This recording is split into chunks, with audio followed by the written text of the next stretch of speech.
nice, though. If you drop one in the snow, you'll never find it again. Please, please. Okay.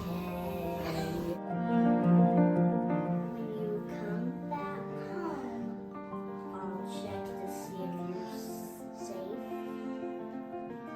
And then I'll check to see if you have both mittens. Both mittens. Yeah.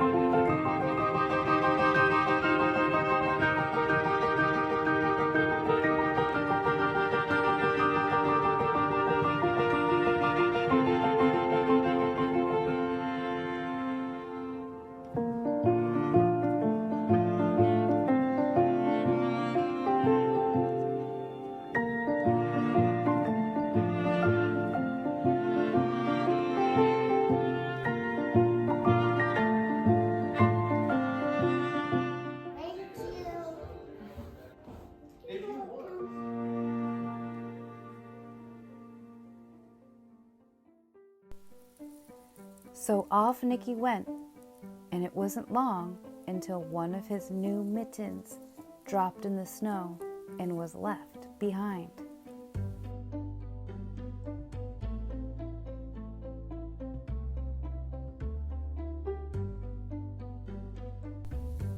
A mole, tired from tunneling along, discovered the mitten and burrowed inside.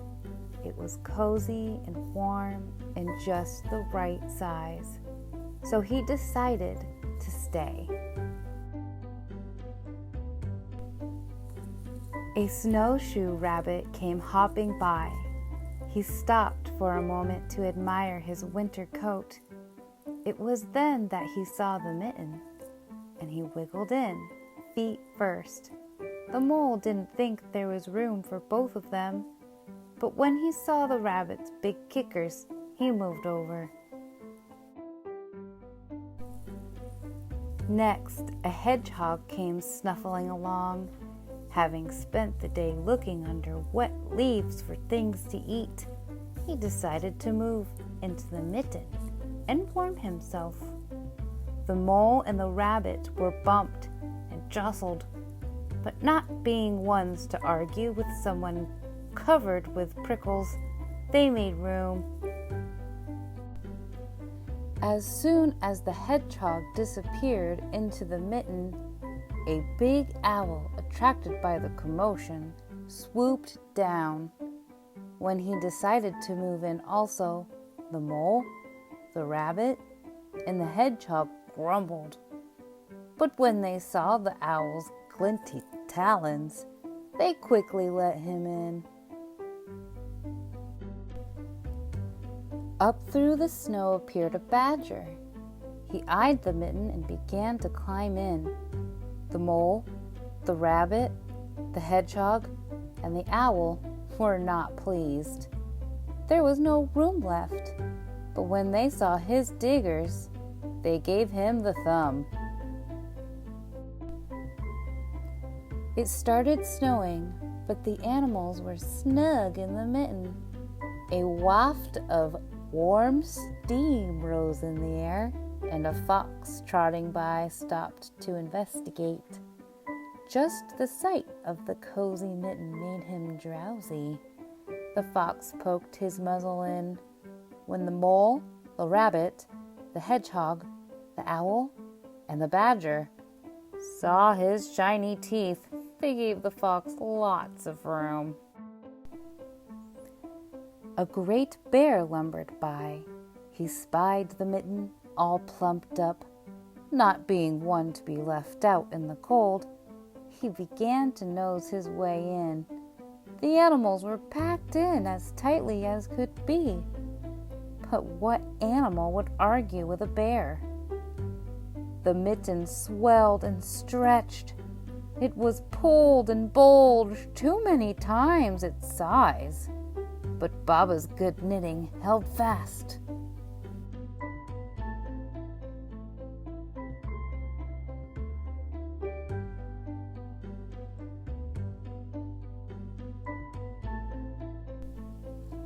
Along came a meadow mouse, no bigger than an acorn.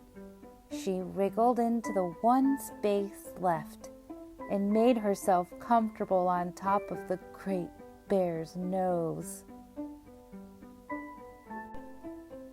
The bear, tickled by the mouse's whiskers, gave an enormous sneeze.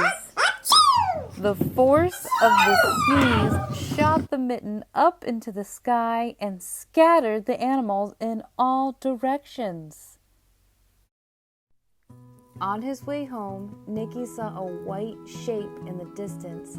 It was the lost mitten silhouetted against the blue sky.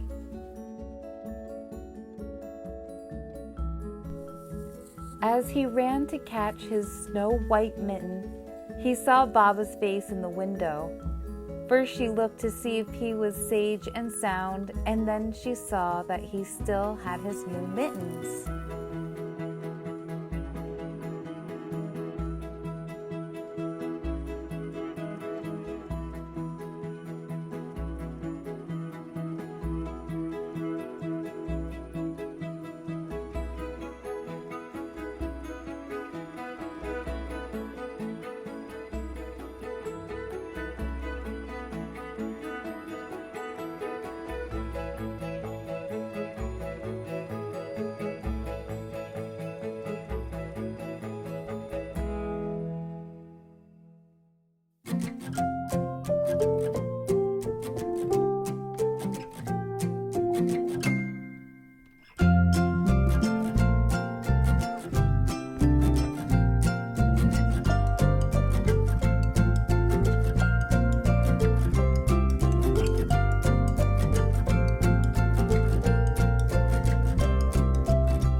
Perfect. Okay, go have a seat. Who else is gonna have a dark nose? Come on over, Miss Fox.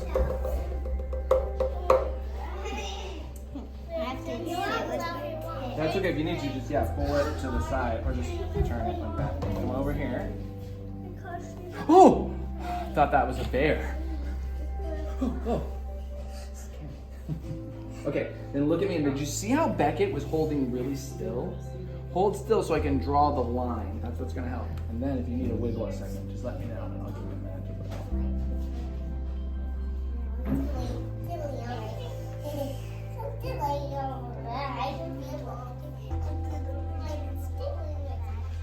Okay, wanna go take a peek in the mirror? I'm trying to do my color a little up. I'm gonna see if we can do pink. I might have to do a little red because the pink might be too light. This matches. Yeah, this is dark enough. It's so light. Okay, pink. That's your pretty lips.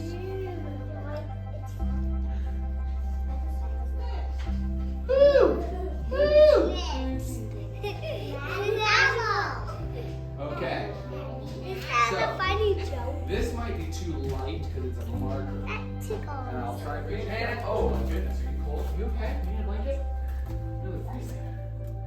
Hedgehog, are you ready? Are you ready? You look like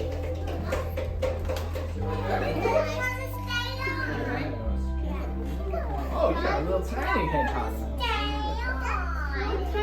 on.